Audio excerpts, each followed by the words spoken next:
What's up, crew? Welcome to Filming in Progress, the show that takes you backstage into the world of local businesses and the people who make them shine. I'd like to welcome Brian Nodwell to the show. Brian is an entrepreneur and the founder of Workhub, a thriving platform addressing real needs in workplace safety and compliance. His journey is a testament to the power of innovation and resilience in the entrepreneurial world. Brian, thanks so much for being here. Hey, thanks for having me. You've been the president of Workhub for 18 years? 18 years. What has changed since inception? So much has changed in 18 years, long time. But in terms of, the business and my role in it, its size, we're a bigger company now, and it felt like I was by myself and doing most of the work in the early days, and now that we're at basically 50 people now, it's a different business altogether, and my role in that business is quite different than it used to be.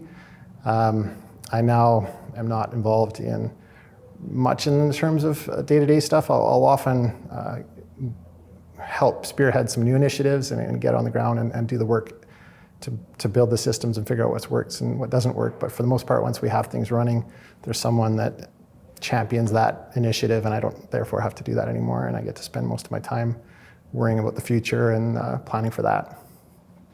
Was there indications in your earlier life that you would be a founder, that this entrepreneurship was for you?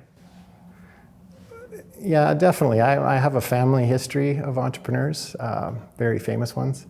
My grandfather, he won the Order of Canada as an inventor, and he ran a business that had his name on it. So the Nodwell name, at least in Western Canada, is very well known. But even before him, my great-grandparents were entrepreneurs, and on my mom's side, farmers, who are entrepreneurs. So I think it was just sort of almost in a way what I grew up with. And so I knew it, and I felt I was comfortable in that environment, and I would be good at entrepreneurship. And so I was excited to try. It took me a long time to get the courage and what I felt was the, sort of the financial foothold to get started, because I knew how hard it was. I'd seen my dad. I didn't mention my dad. He's also a very famous entrepreneur, but he struggled, had lots of wins, but a lot of struggles along the way, and oftentimes came down to money. And so I knew to make sure that we had a pretty good start financially before I got going, and I didn't really start till 18 years ago. So I was, in my 30s. What was the the nudging moment that you were like, okay, now it's time? Was there one? Well, I would say that what really helped a lot to get to that place was in my previous employment. I was part of a very successful energy services company that was had gone public, and I had a lot of shares that I had purchased and also got some options. And we did so well. It was in 2006, and when I sort of made that choice, oil was at $120 a barrel. Gas was probably $8 or $9, maybe $10 an MCF. So it was a different world, and valuations were high, and I felt like I had a pretty good place to start from. I had never really enjoyed working for someone else, because I knew what entrepreneurship held as an opportunity, and so I was anxious to get there. But that really helped a lot. So the 2006 was, and I felt like it was a bubble. In hindsight, it was, and I needed to get out of that environment while things were good. So that's what pushed me to move. You mentioned that you knew the opportunities in entrepreneurship. What were those that you knew? Well, I think more than anything else, it's to try things you believe in. At other places I'd worked, I often had what I felt was a very good idea, and that would succeed, and oftentimes it came down to someone else's decision, like, oh, we're not prepared to try that, we don't have the resources to do it, whatever it is, we don't want to try that. And it was deflating, and as an entrepreneur, you get to tackle those. Funny thing is, now I'm probably telling my people on a pretty regular basis, no, we don't have the resources or the time, or that's too risky.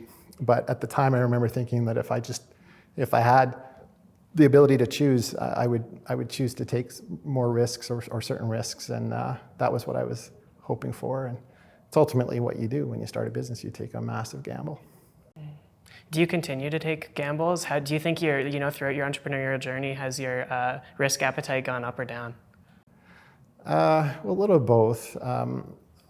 I feel that I'm in a better place having, sort of one business that's already sustained. We actually now have two businesses, but backing up, our software business was doing well enough, and it was paying the bills, and it gave us a very good footing to add additional business elements, we'll call it. And so I felt comfortable adding on, and when you know you have revenue coming in the door and it's covering all your expenses, you can take a few more risks, a few more gambles. These days, it's harder, of course, because we just don't have enough expertise to be able to tackle all the things, and the opportunities and the ideas come at us faster than ever, right? Because ultimately, that's what it is you need to kind of get into business to see where the opportunities are, and we're in business now, and our customers are coming at us with opportunities, and our employees are seeing them, and the industry's got them, and you just see them everywhere when you're in business. And so I'd say the opportunities are coming faster than ever, and so we have to turn down more of them.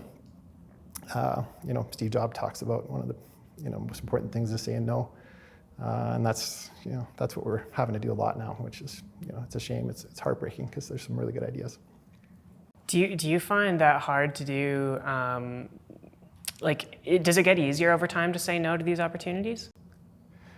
Well, I would say that it is easier now, but it's mostly because I've been able to, and we're very good at sort of sharing with our workers here, our employees, team members, whatever you want to call it, the challenges of business, and we tell them what our roadmap is already, and we share with them how slow it is executing on some of those roadmap ideas, and so they know, because we're very transparent in terms of what we're trying to accomplish and what we can and cannot accomplish, and so they understand that if there's something new coming and it's exciting and we're going to try it, it means something else has got to be taken off that roadmap. So yeah, it's easier. I guess the answer is easier, but it's because we educate everybody about how difficult it is to take on all these wonderful, great ideas. There's too many ideas, not enough execution. Definitely. The fact that you have your staff, workers, like you said, whatever you want to call them, employees, coming to you with ideas like business opportunities and that sort of thing, I think that speaks largely to culture. I think there's a lot of cultures out there that don't promote internal ideas or that sort of thing. Would you agree? And if so, why do you think that is the case here at Workhub, that individuals feel like they can bring forward ideas and want to? Yeah, it sort of happened. I think it has more to do with the culture of the company. There's two reasons I think it happens here more than anywhere else, and that is that one is Calgary doesn't have a whole lot of technology companies, and so rarely do we find somebody who's worked somewhere else that has 5 years of experience solving a problem, and so we just don't have the good fortune of being able to hire somebody who's hits the ground running. So what we now tend to do, and it's working out very well for us, is we tend to hire right out of school. They're excited, they got lots of enthusiasm, and they've never been told no, and they've watched a lot of movies, read a lot of books about entrepreneurship and about great ideas, and they all think they're going to be Mark Zuckerberg, or you know what I mean. And so that's great. They got a lot of piss and vinegar. Whereas somebody who had been in industry for 10, 15, 20 years would know what we know, which is that it's difficult and risky to take on new ventures. And so I think that our team is full of people who are just enthusiastic and young, lots of energy, prepared to work hard, and don't know the pitfalls. You call it ignorance, but that's fine. But there's us old guys who say, oh, that'll never work, right? So they just are not used to hearing that around here, especially. They all think, oh yeah, we can do anything, and they're not wrong. They can. If you work hard enough at something, you can solve a lot of problems. But it's a question of, do you have the time and the resources, and what should you be doing in order to satisfy the clients that we already have, right? There's a requirement there. So we have to take care of the business that we're already in before we can tackle new ones. That learning of hiring, green or straight out of school or that sort of thing, was that something that was always important to you or ingrained in what you did? Or did you learn that, maybe you went the other route and you hired the experienced people and then decided the opposite? No, I mean, you're always sort of a product of your environment.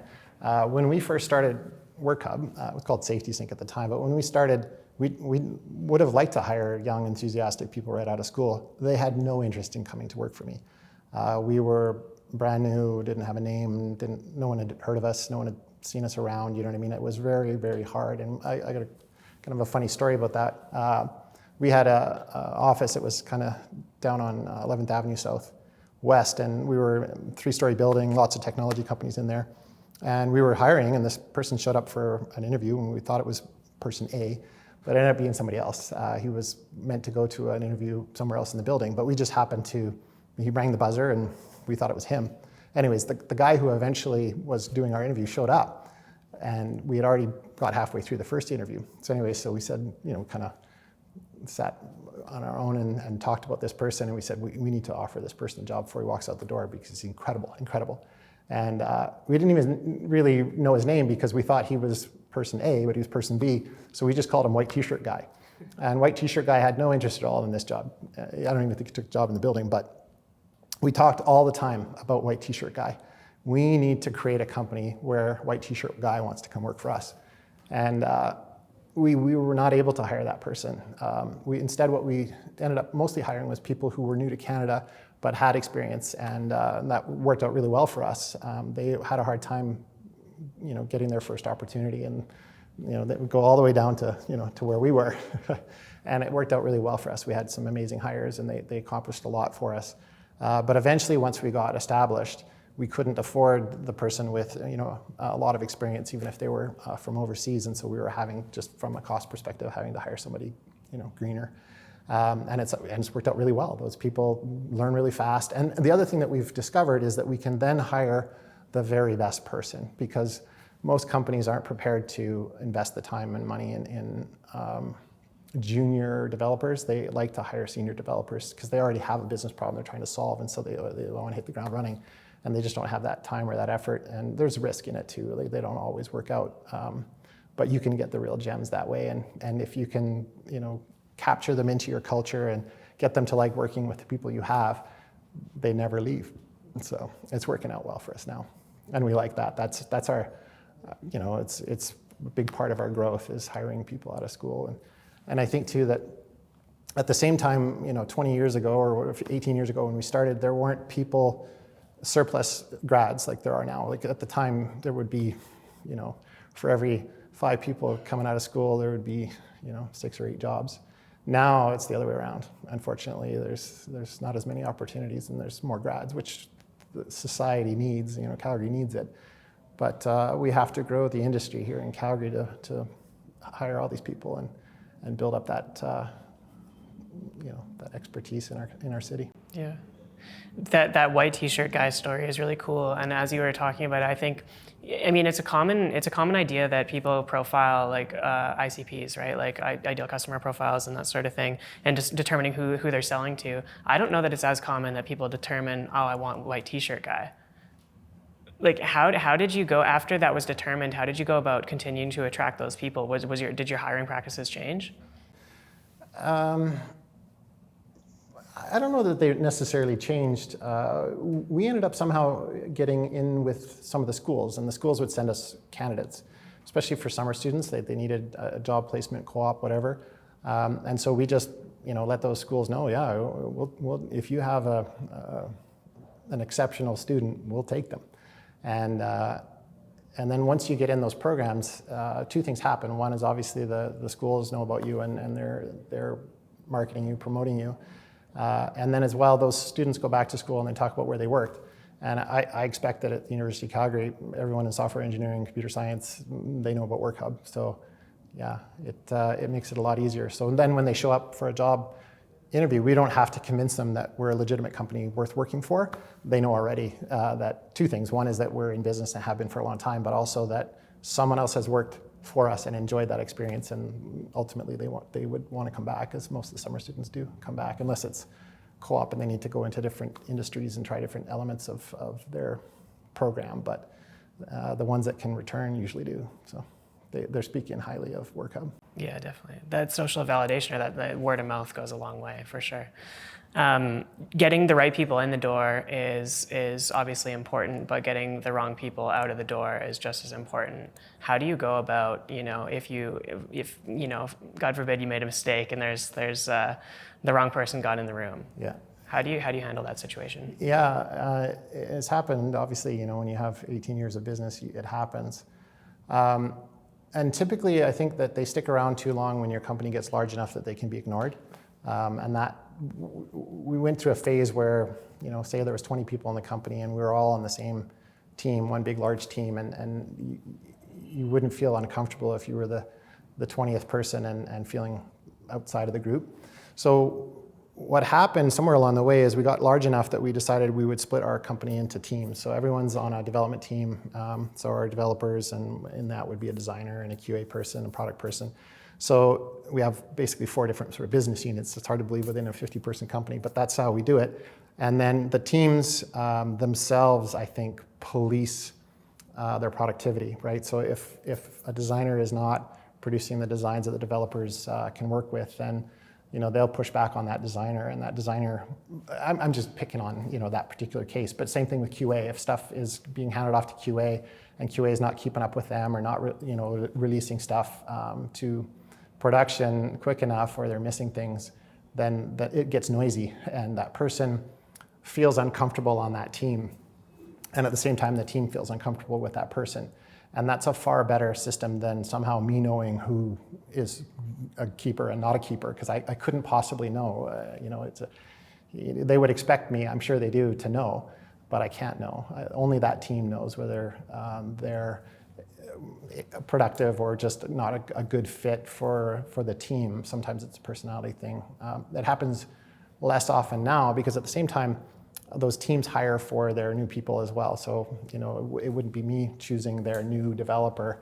That team would be the one doing the interviews for that new hire. And so they know that this person's going to be working with them every day. And so they are very careful when they hire for that team. So better people coming in, and then that sort of team dynamic of hey, we're in this together, and we're trying to outperform the other teams is a very healthy competition as well. That they know that, we're not putting out as much new functionality as that other team, and why is that? And they police themselves. It's very healthy. Yeah. I agree, it's very healthy, and I think I also don't think it's not a common thought too. And what I mean by that is it's easy for somebody to sit in the room or in the team, for example, and just get their own stuff done and not worry about the next person. Or maybe they do have an issue with the next person, but they don't want to say anything. Do you think there's certain characteristics of the teams that you've built here that makes them feel comfortable kind of speaking out and having that healthy competition and ensuring that everybody's pulling their own weight? Well, it's a tricky balance, because you don't want politics, and it's hard for that policing to happen without a certain little bit of politics where, what's going on other teams, and how is that particular person doing? Yeah, it's a very delicate balance, and it's hard to have that conversation. I try to with what we call team leads. I like to sit down with the team leads and ask them how they're doing on their team, and just get a feel for how that's going. And then when I sort of get an inkling that something's off, then I have to sort of press that person, because they don't want to be two things. They don't want to undermine a member of their team. They don't want to make them look like it's a problem, because they believe in their team and they really want them to succeed. But once I know that there might be an issue either culturally or performance-wise, I just keep asking, like, how's it going with that? How's it going with that? And then eventually that team lead has to make a choice. If it's not getting better, then at that point, usually there's a conversation with me, and then I get to be bad cop. But it's not my choice usually. It's the team that has figured that out long before I'm involved. The why question, or how, or asking the right questions, is that something that always came naturally to you, or is it something that's been learned along the way? Let's say there is a performance issue, or asking the right question as far as motivating without kind of criticizing, or ensuring that they feel that responsibility, or the opposite, being praise. Hey, you did this great work. How did you go about that? Why did you do it?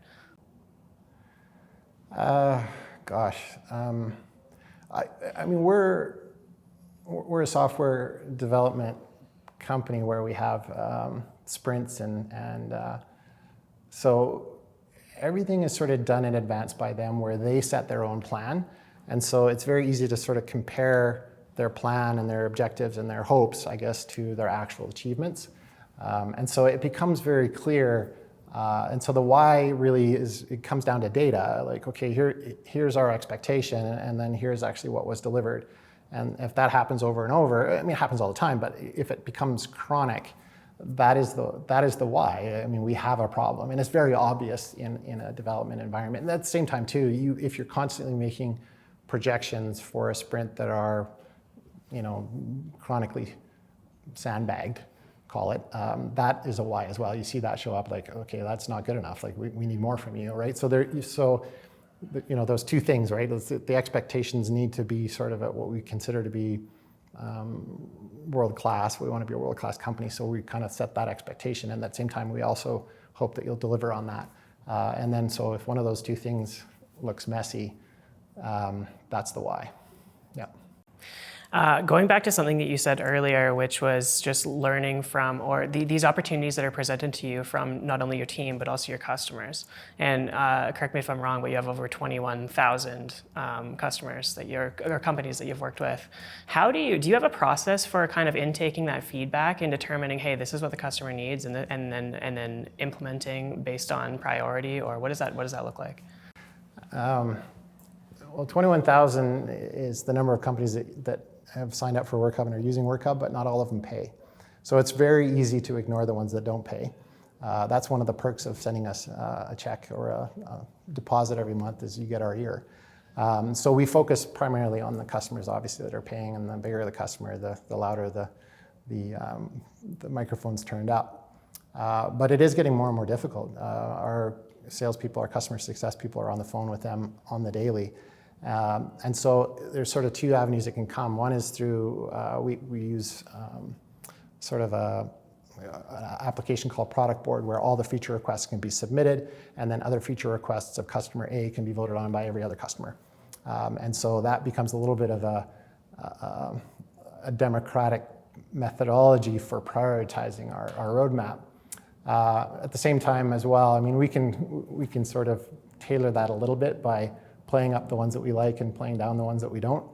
But it gets noisy, if everyone's asking for the same thing, we got to listen carefully. So that comes directly from, it's available through our application. You can log into these feature requests and vote for them. And we didn't invent that. That came from Salesforce. We ripped it off, that concept, and they do a good job of it. But the other way that it comes through is through the customer success and salespeople. A prospective client, because we care about prospective clients, not just the ones that are paying us yet, but the ones that might pay us. They'll try our software, or they'll at least go through a demo, and they'll say, oh, well, this particular functionality is missing, and we're not going to use Workhub until you get that completed. When are you going to get that completed? And that's very dangerous. And we used to jump at that, in the early days. We would do anything and everything to get a customer, but now we have to be very careful. The bigger the customer, the more entrenched they are in the way they're doing things, and we try to, as best we can, always make a decision based on what is the best interest of all of our customers, not just one. And we really only have one software application that everybody shares and uses. Of course, they only see their own data, but it's the same application for everyone. So if customer A wants something, then every customer will get it. But yeah, it comes through the salespeople and through the customer success people as well. So we used to have pretty regular meetings with that group, and they would bring a big long list of requests, and it's a very delicate balance between saying yes to people and saying we just cannot. I'm sorry, deal with all those things that all of them are wonderful ideas. We just can't build them all. I should explain that Workhub is not a very narrow focused application. It does everything related to workplace compliance, which is so big. And so every customer is right in that, oh, well, if you're doing all these things, you should do this other thing as well. But we just have to be careful and build them very deliberately and very carefully and very slowly. And at the same time, everything that has been built, we have to constantly improve and make faster and easier and simpler, and yeah. Do you think that the customer is always right? Definitely not. No. I mean, that's an easy one. You have to treat them that way always. They're facing a business problem, and it's a very real one. They wouldn't ask for something if they didn't have a real business problem. So in that regard, they're right. They are right that they have that business problem and that there is a solution and that we could provide that solution. That is 100% right. But whether or not they're right that we should drop everything and do that particular thing, that's where they're not right. Is that there are certain things that need to come first, and we hear you.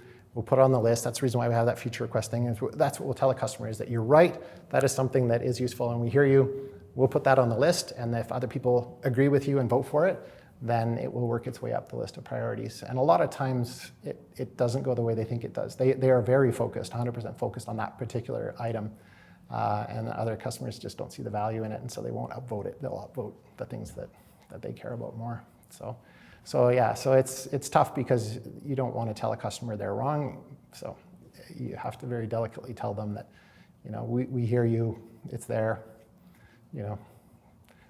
convince other people to vote for it as well. If you know other customers, get them to vote on it as well. But there are more votes than there are ability for us to deal with them. Right. Since 2006, technology has changed a ton, obviously. Not only industry technology, but also what you're capable of doing with the development side. Sorry. How do you manage those changes in technology specifically? I know recently AI probably has a large play maybe. So how do you deal with those new technologies, decide what to implement and go about doing so? Well, it's very sexy to try new technologies, and our software developers primarily are very disconnected from the end user, and so they tend to fall in love with the new technologies, and we're not against them, of course. I mean, the new technology is paramount in staying in business. You can't survive unless you evolve with the times. But what we have a very strict rule around here, which is that we won't go to new technology unless it solves a business problem. So the sexiness of, hey, it's new, is not good enough. You need to tell us why it will solve a business problem, either our business problem or a business problem for a customer. And if it doesn't meet that test, it's not even considered. And there's many that come across that are just, this would be fun, let's try it, it's new. Where is it going? What's it going to solve? And then it goes quiet. And it doesn't go quiet necessarily, but it definitely goes on the back burner until the business problem is clear. Mm-hmm. So, yeah. Sorry, go ahead. Well, it was just, we just don't have the bandwidth to try all new things. We can only do the new things that we know will have a positive ROI, because it's, our customers expect that. They expect to deliver on their needs, and if we're doing things that are treading water, it's just wasting our energy, and their bill that they're paying us is not being used effectively. So we got to be careful. 100%. Does AI have an impact on your business currently? Not really. I mean, we encourage people to try these things and then come back with basically a business case, right? So if they want to try something, that's absolutely fine, but they need to come back with a path in which it's going to do something better, And we have tried, using AI to do programming and stuff, and there's a lot of rework on that. And I think too that there's, in my opinion, one of the biggest issues that every business has, especially us, is that we're constantly needing to climb the learning curve. And if we had AI doing all the learning on our behalf, where are we at? You know what I mean? We would actually get dumber. To stay in business and to succeed and become a world-class company, we need to be constantly getting smarter. So I like that our software developers have to solve those problems, and they don't get some bot to churn out the answer for them. I really want them to struggle with the pain of figuring it out and getting through it and getting over it.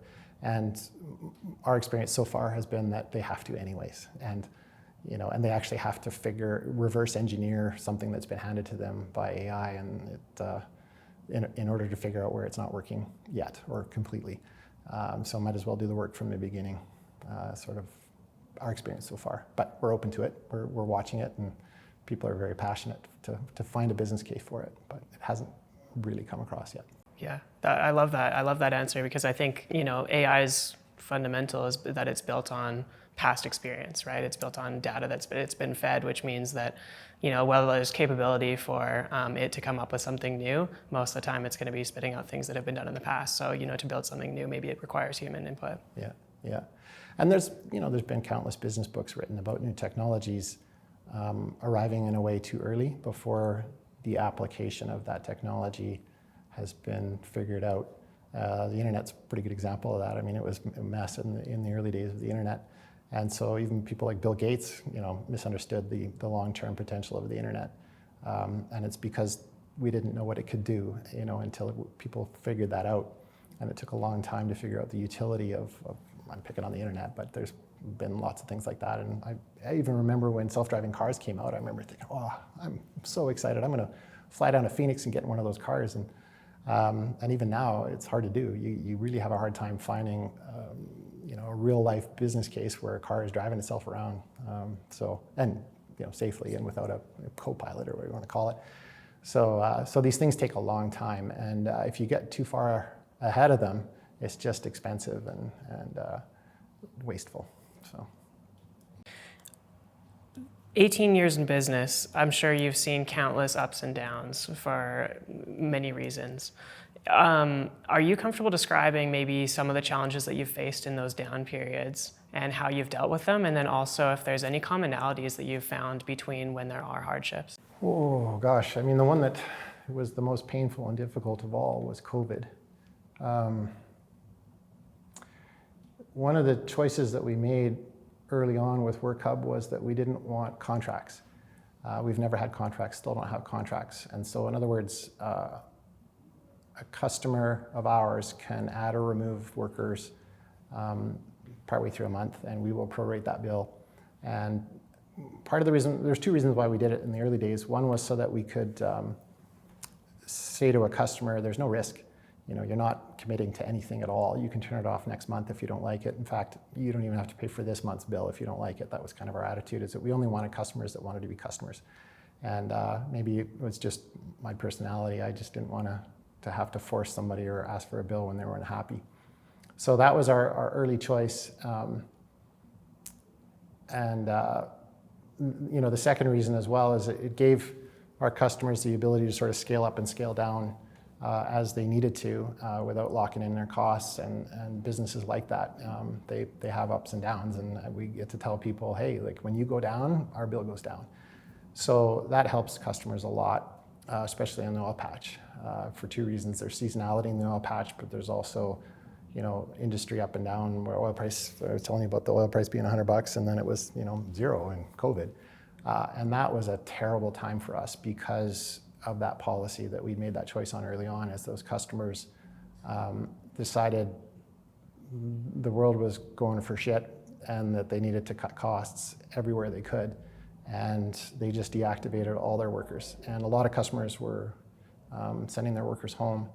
And at that point, they just said, there's no point in paying this, a monthly charge for a worker for doing inspections around the workplace or, doing work procedures they're not working on every day. So the deactivations were horrible. They were severe. And, in a matter of basically a month and a half, our revenue went down by 40%. And we're a very fixed cost business. We don't have anyone that's on contract here. Everyone's on salary. Our rent is, every month we have to pay it. So that was a real tough time for us, COVID. And we always had revenue up and to the right. It was always growing. And so we didn't ever sort of set aside millions of dollars for a downturn. And so that really caught us off guard.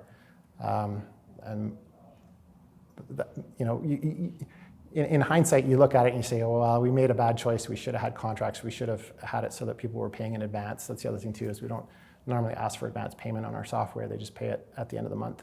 And it's just a much easier sell to the customer. They just feel comfortable with that.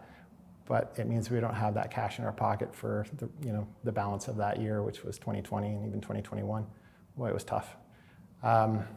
So that, when you ask that question, that was the most difficult period in Workhub's time.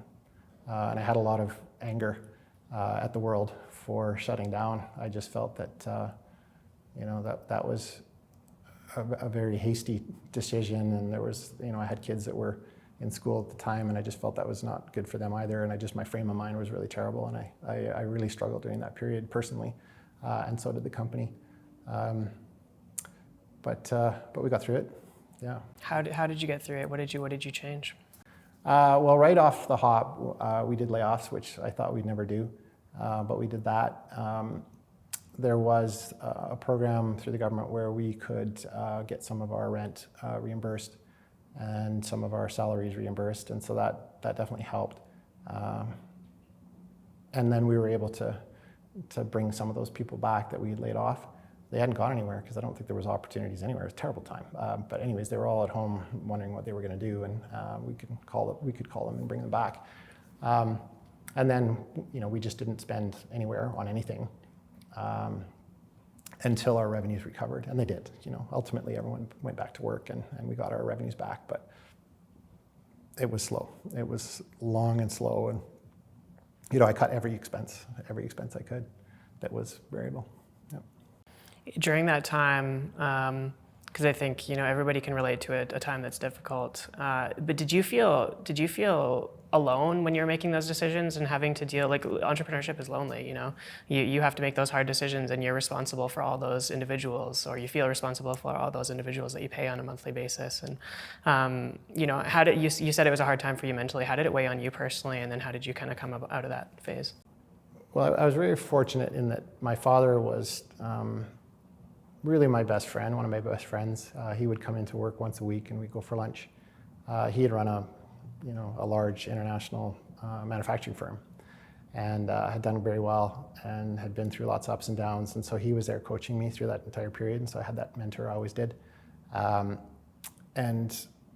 he'd gone through the National Energy Program, where the government decided in 1980 or whenever it was that they were going to change the entire industry. And Calgary's economy, basically stopped altogether, and they didn't build anything for a long time, and they had to go through a massive restructuring. And so he'd been through that, and he was the one sort of pushing me to reduce costs, because he was more pessimistic even than I was. So that was nice to not be the most pessimistic person in the room, and to be a little bit more the voice of reason of like, we'll get through this. Let's not be quite so drastic in some of our choices and decisions. But having that person who was really, really pushing to make sure that we stayed in business was helpful. And then, I have a wonderful spouse. I've been, married for the entire time I've been in business, and she's been supportive all along. And I cut my pay, and we took whatever little savings we had in other places and squirreled it back into the business, or basically we covered our own sort of living expenses, and didn't take anything out of Workhub during that period. So there were ways that I was able to get through it with the support that I had, the support system that I had, and and knowing that your spouse and your family's there. My dad, I knew I wasn't alone. I can't imagine doing it without them. I wouldn't have made it. Having that support system is so integral, and I feel like there's all these stories about when people become entrepreneurs and they start seeing some success, and they realize what the input that's required to be successful in business or take that next step. Things can be forgotten, relationships can be broken in other areas. It's hopefully not easy to forget, these support systems and inputting them back. But has that always been important to you, giving back to your family, ensuring that they are a priority? Sure. It's tough, when you own a business, people tend to think you're wealthy and that you have lots of money. And that's the external expectation, or that's the external viewpoint, and you feel that. And I know my wife did, like, hey, Brian owns a business, runs a business software company, he must be doing okay. Well, shoot, for really the first 5 years of our business, we had very little traction in the marketplace, and we were losing money. Today they talk about burn, and I think it's a fairly new concept. I don't remember it being called Burn, in 2006 to 2011 or whenever it was that we were starting. But that's what we were doing, is every month we were burning money. We were investing in our product and trying to build something that customers would want and bringing in nowhere near enough money to pay for it. And so we were used to it. So that was a very good foundation that my wife had to go through, where every month we had basically $50,000 less in the bank every month. And that balance was going down and down, and we were liquidating, investments to make it happen. So that's a real test on a marriage, I can tell you that. And so when she made it through the first 5 years and things worked out, then she understood that, okay, when Brian says that, hey, things are going to get better, they will. And so when it happened during COVID, she understood, and she had been really good at not expecting much from me in terms of an income, having gone through that once already. And so we just got back, and she's been excellent. She's always been good. I have friends that run businesses that are not as big as mine, and they take in a lot more than we ever do. And I think that's pretty messy. It's pretty awful. And that's when you don't have staying power, is when you take a little bit too much for yourself, when the business really isn't providing it for you. You have to, in my opinion, you have to make sure you run a business that can afford the lifestyle you think you want. And it's a delicate balance, I can promise you that. You're always wanting to invest in the future, and that's one of the things that we're good at, is just keep plowing the money back into the business and having it grow. I got lots to say about finances. I don't know if you want to ask that question, but we bootstrapped, so it's a different way of starting and growing a business. Yeah. Do you think you learn differently bootstrapped, or maybe your priorities are in a different place? As you mentioned, pulling too much out of the business for personal reasons, as a CEO salary or whatever the case may be, is maybe not showing that you care about the long term of the company, but maybe, like you said, you're just trying to fund a lifestyle. Tell me about that and maybe what you learned from bootstrapping. Well, let me start by saying that it wasn't a choice. I mean, we didn't have a choice. I told you that the product market fit didn't happen very quickly. It took a long time to build the scale of Workhub. It took us a long time to build the application, at least something close enough to the way it is today for somebody to say, okay, I understand what you're building. And so there were losses and very little revenue. And so had we wanted to go to a VC, and we talked to some, mostly it was friends, but you just acquaintances, or you're at a party with somebody who's in that business and you get talking to them. And the feedback was, yeah, we wouldn't touch that with a 10-foot pole. And very critical. It's very easy to beat up a company when you don't have any revenue. And that's the feedback I was getting. And so I just had no interest at all in having someone, tell me how terrible the job I was doing and how I should pivot to something different. Entrepreneurs don't like hearing that. I didn't, certainly. So we just didn't have the kind of growth or traction to be able to raise money.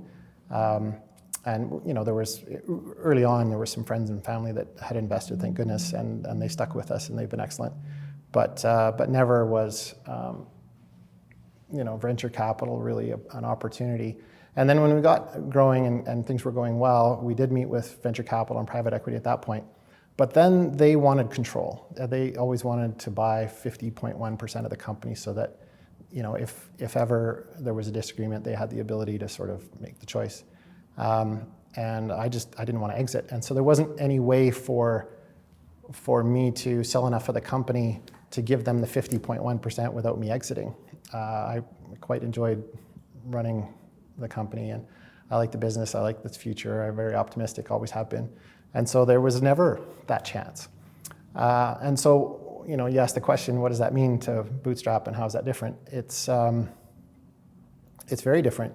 We, have always had to make very difficult choices that are in the eyes of a lot of other people are the wrong choice. Like where our offices were, our very first office, we had to go up a fire escape to get to the office. It was hilarious, but that's what we could afford. And every one of our desks that we buy is from the 1990s, and you'd never see a desk like our desks today. They're all benching workstations where everybody's sort of sharing the same surface and looking across at someone on a very small area close together. But because all of our workstations were, from the 1990s, it's a different format, and we love it. It gives us lots of real estate for big curved monitors, which I love having big screens, lots of them. But we were doing that 10 cents on the dollar because that's all we could afford. And I told you about the hiring people. We couldn't afford to hire the person with 5-10 years of experience. So we had to hire somebody that was willing to come work for us for what we could afford to pay, which, in the early days wasn't very much.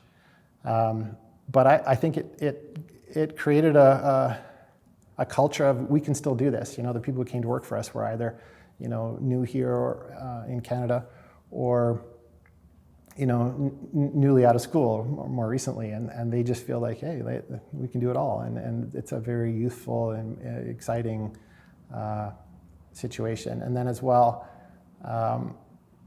we just have a habit now of a very good habit of not spending money. We have this new office building, and we didn't spend much money on it. So it's how we roll. We just it's maybe not perfect, but we make it work. Yep.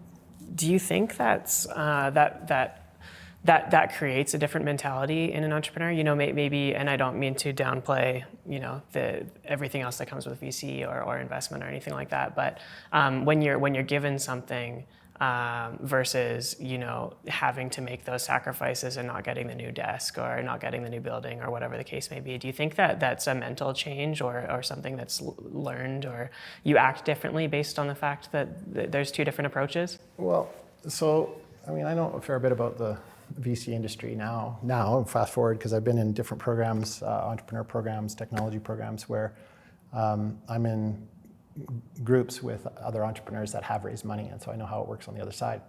And VCs have a very high expectation for speed in which you arrive at the conclusion.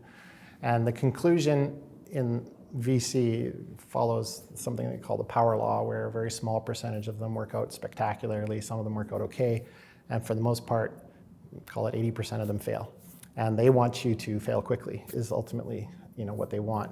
And so it causes you to, not spend much time thinking about costs, for example. Like, hey, I'm just gonna not worry about where we rent. We'll just rent someplace really nice and fast and get in there and pay top dollar for that, instead of searching for a sustainable office rent. And the same thing with furniture. Like, is this something that we can take down and reassemble when we move to our next office? Because if we are gonna grow, that we should be able to take this with us, but most people would just leave it behind and buy new stuff, right? It's just a different mentality. And when you spend hard, you fail quickly. And because my wife and I had put so much money into our business, and we had bootstrapped it, and it was our friends and our family's money as well, I just wasn't willing to take the kind of gambles where 80% chance it would fail. Like, I just wasn't prepared for that. So we definitely made different choices and ran at a different pace in order to, I'm not going to say guarantee success, because success is far from guaranteed, but the odds were better than your typical VC environment, where you just go hard, and whether you succeed or fail, it happens quickly, and then they get to make that determination, and they can either write off the investment or turn around and raise more money, give you more, and keep going. And at the same time too, I think that from a mental health perspective, it's not very healthy, that particular environment where you're expected to grow at 40% or fold up and go home. It's bad enough being an entrepreneur, stressful enough being an entrepreneur, where you're wondering where your next customer is going to come from, or where your next employee is going to get hired from. Worrying about whether or not you're actually going to be here in 2025 is terrible. Like, I couldn't imagine.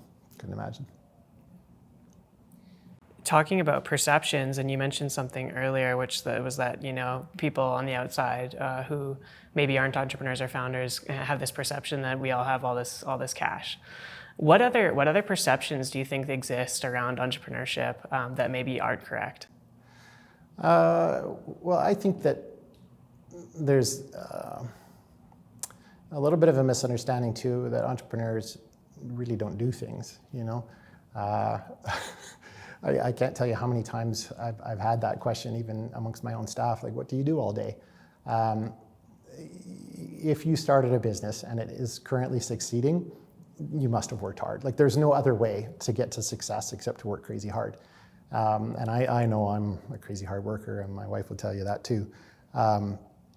But that is something that people misunderstand, is that they think it's an easy life and that you get to show up at work whenever you want, go to lunch whenever you want, and go on vacation for as long as you want and stuff like that. Well, I can tell you for sure, if you go on a vacation that's just a little bit too long for the size of your company, it won't be there when you come back. Half the staff will be basically at each other's throats, or the customers will have basically tossed you out. And you have to invest the time and the effort in order to have a successful business. And people think it's the opposite. They think that, well, if you have a successful business, there's no time commitment.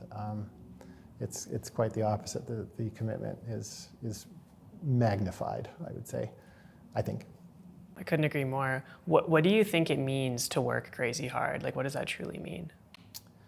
Well, one of the things that I think entrepreneurs have to do are the things that no one else would do, because it doesn't make sense to them. And I'm reminded many times of employees that say, well, that makes no sense for me to do that. That's not worth my time to go and do that thing. And I have to explain to them, look, we're not going to get to the next step where we are sustainable until we take the first step where we're halfway to sustainable. So you need to drive up to Edmonton and close that 10-person account, even though never in the lifetime value of that customer will it pay to get that 10-person customer. But we would do that in order to just get customers. You just have to get customers. And so I would, whenever somebody wasn't committed and seeing the value in growth, in trying to scale up, I would have to step into that role. And there are countless times. And when you're starting up a business, they're everywhere. These things that no one else will do are everywhere. So, I can't tell you all the things I still do. It's a very long list, but I'll get in a van and I'll drive down to the States to pick up some furniture. I did that, in August. It's the right furniture and it's exactly what we need, and it's available right now. They're tearing out that office. I'm going. And you just do those things when you're an entrepreneur. At some point, you probably outgrow it, but I haven't yet. And I think that you grow faster if you're doing those things and everyone else sees you doing it. It inspires them to do the same. But yeah, you can't grow unless you do things that don't make sense. Totally. Yeah. Do you think there's a line there? So I agree fully in the sense that you need to do what it takes, and you need to be the first person to jump in and get the thing done, right? But where do you decide, when you build a process around it? And maybe this goes back to early stages too, when you were like, okay, I'm 1 or 5, 10 people, whatever the case may be. When do you know when there's enough demand or enough work or enough cash or whatever the case to kind of hire that next person or design that process or get that software, whatever? Yeah, for me, it always has been that I'll only hand off that process if I think someone else will do a better job than me. And it's actually not hard to do a better job than me because I'm so spread thin that I can't commit the time necessary. So if someone has slightly more time and a similar level of commitment, maybe not quite as much experience, they can still outperform me in that particular task. So that's the tipping point for me, is that if there's somebody who not knowing what they're doing, and I've built up enough of a bit of a protocol and a bit of a standard and maybe some systems to help them make sure they don't make mistakes, if I feel all of that together handed off to someone else will achieve a higher level of achievement than I am currently doing 5% of my time at, that's when I'll hand it off. It doesn't usually happen as a full hire because hiring is very binary. You kind of go from 0 to 1. And so what I try to do is I try to find somebody who doesn't have quite as much on their plate they're already busy, but I kind of tell them, look, you got to find time, and something else has to fall off their plate, and that's just a constant thing. Is you're constantly a bit like a blob moving things around in an organization. But that's what I try to do, and we call it championing. I don't give it to someone else unless they're willing to champion it. If they're not prepared to do that and have their name behind it, then I won't hand it off to them. Yeah. I love that idea of championing, and I think we've had offline conversations about that, but can you describe what that looks like? For us, it really just means that we have, a whiteboard, technically a blackboard for everyone, and it lists all the things they champion. And it's something that they, once a month, sort of have to get up in front of our team once a month, every Friday, to say, these are the things that I champion. And it's a very vulnerable spot, because if that particular element of the business is underperforming, people know why, and they know it's that person. So there's that accountability, that responsibility, which people love. They absolutely want it. I'm telling you, everybody wants responsibility and accountability, but they don't want it public. And so when you have to put it on a board and you have to get up in front of everybody, these are the things that I champion, people will know if you're not doing a good job of it. So it's a spot of vulnerability. So it takes that responsibility and accountability and takes it to another level. So for us, that's what it is. It's ultimately just, there's a public place where everyone knows that you're the one who takes care of that. And so if, pick it, the backups are not running, and everybody knows why they're not running, they know who to talk to, and that person's the champion of backups. Just one example, hundreds, but. Awesome. You have a very demanding and large business. You have a family, and I'm sure there's other pressures in your life, that sort of thing. How do you prioritize your time and make sure that it's being spent where it needs to be and effectively? Whew. Well, I don't know that I have quite enough time in a day to do everything effectively. That is really the challenge of an entrepreneur. But I like to forgive myself for everything that I try to do. Imperfect is one of our core values, and so I know I'm imperfect, and I embrace that, and I expect that out of my employees as well, that you can't possibly do everything perfectly. So it's a culture of forgiveness, really. Ultimately, is you try, and if you fail, it's fine. In my family life,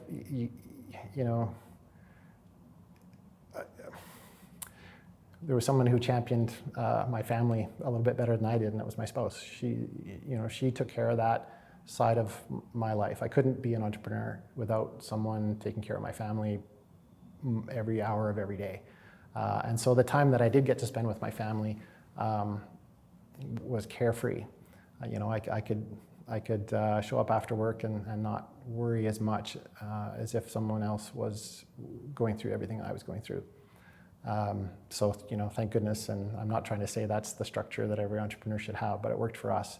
She was exceptional, and our kids are great for it. They're wonderful kids. But yeah, you can't possibly do everything perfectly. I tried, though. I mean, I think that it is a balance, and everyone has a spot where they decide that's the appropriate balance. And yeah, I think it hindered my business, and I knew it was, to spend time. I was coach for my youngest son's volleyball team all the way through, and helped with the volleyball club they were part of, and so that was my contribution to my kids and my family life, was to help them with their sport and the thing that they loved the most. And I'd leave work early to go to a volleyball practice or to a volleyball game, or I'd go away for weeks and go to the tournaments and that sort of thing. And so I knew that I could be doing more on the business, but you have to make that choice, that balance. And I think I picked a pretty good one, but it's different for everybody. Do you think that the communication is ultimately what I think maybe that comes down to, right? Whether it be communication with your team and communication with your family, and finding that balance of what makes sense for your team, what makes sense for your family, but most importantly, what makes sense for you. Was there conversations that were had on both sides, and were they ever hard? No, I think that to a person, they see me as a pretty heavy-duty, hard-working guy. So they're happy for me when I spend time away. I think they like it, as well. You know, things do come up that, you know, I could be around for, but it forces them to step up, and it gives everyone a certain level of seniority and accountability to not have me around. So I think that they enjoyed it, you know, and they supported me when I wasn't here. And I go away on retreats with my entrepreneur group and that sort of thing, and they know that's my personal development, and so they're supportive of me, and everyone has been that way. But I don't think that they would be as supportive if I didn't work hard when I was here all the time. And I'm often here when people go home, and sometimes on the weekend, that sort of thing. They know I work hard, so there's no disrespect there. They know that I work hard, and if I wasn't working hard, I think it would be more difficult. Yeah, there are business owners out there that probably don't lead by example that way, and then it is a problem, but it was never a problem for me. And we have excellent, mature, wise people here, way beyond their years, and they know how to take care of issues when I'm not here. And I call it luck or whatever, but we have an exceptional team. Awesome. You mentioned that you love what you do, and you know you're excited about the future, and that's apparent through the conversation. What is it that keeps you coming back here every day and keeps you excited about the work that you're doing? Well, I consider business to be a little bit of a game. I actually brought a speaker in when I was in the entrepreneurs group. I brought a speaker about gamification. Fascinating. But if you can gamify anything in life, it makes it that much more interesting. And so if you can think about business as a game, it's fun. If you think of business as a way of earning income, it's a chore. And so that's really what it is for me, is that I try to think, okay, you know, I want to win this game of gaining customers and growing and hiring more people and buying a building and moving into it and fixing it up and getting moved in. You know, like all these things are part of the game, and they're just milestones or whatever, little levels that you just keep leveling up. And so if you see business that way, it's very easy to want to get up and go. No different than, you know, somebody who runs an ultra marathon. I mean, talk about a terrible, I mean, I couldn't do it, but they do it, and they do it because it's, you know, they're challenging themselves, and it's a game for them to try to finish that, you know, race as quickly as possible. And I think they would, if you told them that you have to run it, I'll pay you whatever, $1,000 to run an ultra marathon, they would say, forget it. You know, it only works if it's a game to them. And same thing with business. It works for me because it's a game. I enjoy the game. It's a fun game of guessing what the future of this business is and executing on it. Do you think all entrepreneurs, it's a common characteristic for them to be competitive in nature? Oh yeah. Yeah, I think absolutely. It helps drive you. Yeah, I mean, it is a grind. Like, oh my gosh, 18 years of this is a grind. And so if I didn't feel competitive to competitors that I've never met, you know, I want to stay ahead of them and not allow them opportunities to get into my space and that sort of thing. If that, you know, pretend customer didn't exist for me, I would have a harder time working as hard and taking as many, you know, risks with my family's well-being as I do. So absolutely, I think every entrepreneur is a competitor for sure. Just like every athlete is a competitor. I mean, if you didn't care about winning or losing a hockey game, you'd be a terrible hockey player. So yeah, it's the same with business. 100%. What does success look like to you? Ooh, well, I really struggle with that one. For me, I think the number one thing is enjoying coming to work.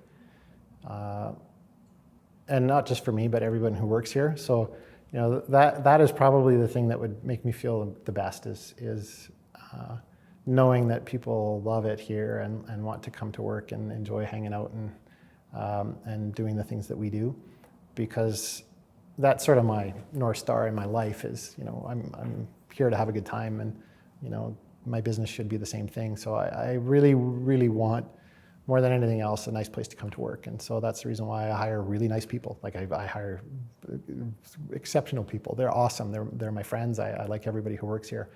And so that's winning for me is, is having a great place to come every day that I get to smile and feel proud of. And I think everyone that works here sees that and appreciates that and has caught the disease. The good disease. Yep. Yeah. Awesome.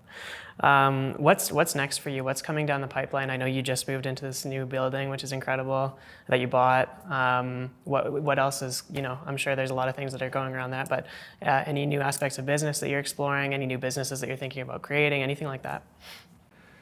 Yeah, well, I don't know if a competitor or another business is out there waiting for this, but I don't mind sharing it because it's hard to build new applications, but our customers have for a long time been asking for an anniversary component. So what does that have to do with compliance? Almost nothing. But we're already in the recognition business where compliance is hard to get workers to comply with all the things they have to do at a workplace. And so we had to add a recognition component where they can earn points and use them towards merchandise or clothing with logos on it, that sort of thing. And so we've always been in the, not always, but for many years, we've been in the recognition business.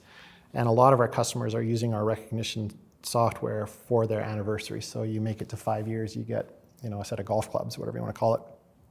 And it's a hack, it's a terrible hack that they give them points and they can only use it in this window during this, 5-year anniversary, that sort of thing. And so we've needed to solve that business problem for a lot of our customers because they're using our software already incorrectly. And so that's coming. It's actually already out to some of our customers in a beta format right now, and they're trying it out. And I think it's going to be huge because it's not only is it a great thing to do for your employees and as part of your culture for your company, but it's a non-taxable benefit that you can give.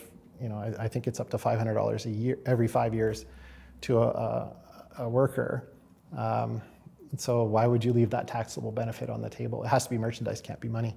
And so you have to run it through a program like ours, and we're set up perfectly for it. We have all the inventory of all the fancy watches and air fryers and everything that you might want to give employees at that 5, 10, 15-year anniversary. And then we also have the custom embroidery, mug printing and all that stuff part of our business as well. And so we're going to fill in all the years between 5, 10, and 15 with all what they call de minimis, which if you put a logo on something is also non-taxable. So we have non-taxable items for year 1, 2, 3, 4, and then every 5 years that worker can get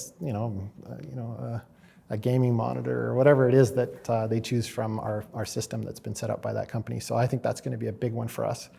And then not far into the future, beyond that, will be the ability to donate, to make donations, give donations.